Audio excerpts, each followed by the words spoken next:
Hello everyone, today in this video we are going to talk about New Zealand immigration's news update. In this video we are going to talk about another important updates from New Zealand immigrations. If you are interested in this topic, please watch till the end of this video and for latest all travel visas related from New Zealand immigration updates and news. Please like this video, subscribe to the Verbs Immigration Consultancy YouTube channel and don't forget to hit that notification bell icon. Let's get into the video. Hi everyone, I'm Alex from Verbs Immigration Consultancy. I'm making this video today to offer you information on the new Residence 2021 visa which has been announced today on the 30th of September 2021. Really an honest news, we are really very happy for tons of you. Our phones haven't stopped ringing since morning and that we've never been so happy being so busy. So it feels good once we are ready to offer you some hope. And there has been tons of uncertainty for an extended time. And this was really much awaited and that we are very happy to be during a position to offer this information, give this recommendation and tons of certainty for tons of you. So I'm making this video because off and on we keep getting questions covering various scenarios and that I wanted to debate this, give clarification on all those answers, so I will be able to not be covering the whole process during this video. We have a link here, and if you're not too sure on whether you'll be eligible or not, be happy to submit your information and we'll revisit to you. But I might be sharing today a couple of questions that we have got from you, quite common question that we are becoming is I'm on a post-study work visa and that I came to New Zealand say in 2018. Before August, so I've quite completed 3 years, but I've traveled back home a few of times, so I'm not too sure whether I'm eligible or not. So my answer there to question would be if you're currently on a post-study work visa. This is one among the visas which is listed because the eligible visa category, and if you've been in New Zealand for quite 3 years, that creates you eligible. Your absence from New Zealand for say 2 or 3 months won't make any difference, so we've calculated the period of time that somebody could are far away from New Zealand and still be eligible. So if you've even been away for nearly 9 months during this complete 3 years period, even then you'd somehow meet the eligibility criteria again. If you've got doubts on your travel dates, whether it'll cause you to eligible or not, please do submit your query and that we would be happy to provide you with the answers. There another common question that we've been getting is I'm on an important skill work visa. But I'm being paid, but the median wage rate, does that make me eligible for one among 2021 residence visa? So, my answer to you'd be if you're on an important skilled work visa, see if you're meeting the other criteria. So, if you've been in New Zealand for quite 3 years, that qualifies you, that creates you eligible to use despite not earning 27 an hour. So, don't think that if you're not earning 27 an hour you are not eligible. Again, you'll still be eligible, supported the opposite criteria could also be the time you've spent here in New Zealand. Another similar question that I'm getting from clients is say I'm on a post-study work visa and I'm working as a caregiver and I'm not a professional caregiver, so I'm not earning 27 yet, so again am I eligible?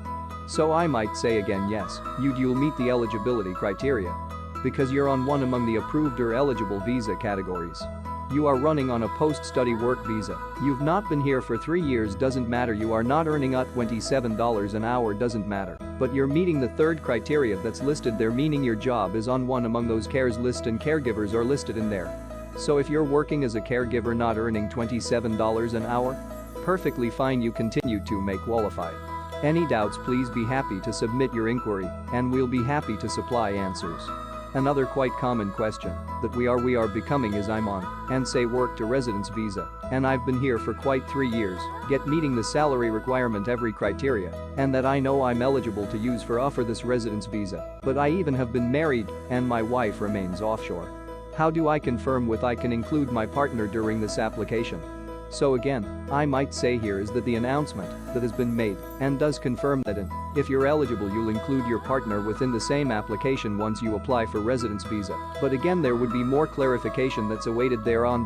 So I might say please stay in tuned as we get more information, we might pass that through. There is an opportunity for you to incorporate your partner, albeit your partner isn't in New Zealand, albeit your partner was overseas, so do stay in tune, we'll allow you to know more thereon on what's the partnership requirement for your partner to be included in your residence.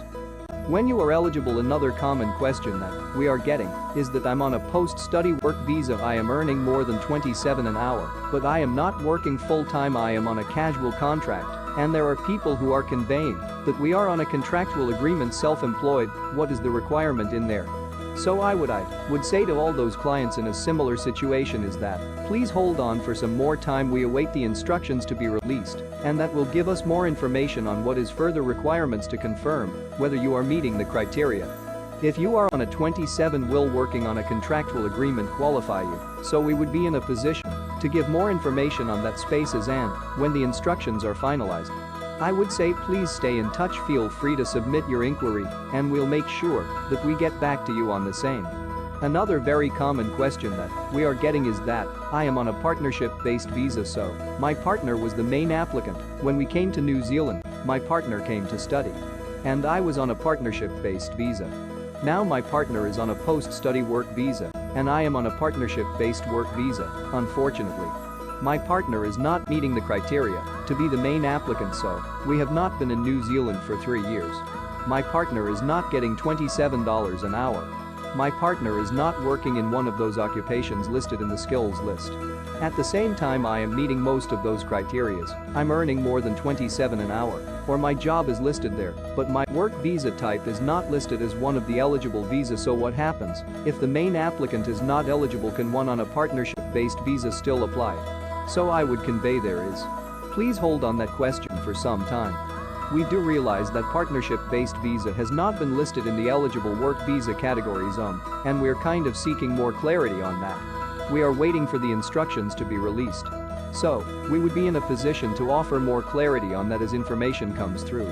Just hold on for some time. Please submit your information and we will get back to you. Till then, that is definitely not one of the eligible work visa that is listed on this residence criteria. If you have any other question that I have not covered here, if your situation is very different again, please feel free to submit your inquiry and we'll be happy to provide as much clarity as we can for you in the process. Thank you so much.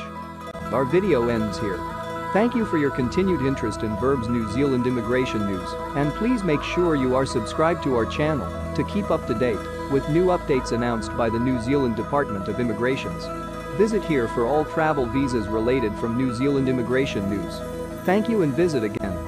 To contact us now and talk to our immigration experts or book an appointment now, call us on +91 878 864 1635 or +91 79771 55385. To chat with us on WhatsApp us, please chat us on +91 878 864 1635 or +91 79771 55385, or please write back to us with your updated CV to our email ID help@verbsimmigration.com. Also visit our website on www.verbsimmigration.com, or also find us on all social platforms to know more about our clients' visa success who got their visa success through our clients' testimonials posts like Facebook, Instagram, Twitter, YouTube, Telegram, or scan the below QR code to reach us in person to know more about this. Please feel free to get in touch with us. Thank you.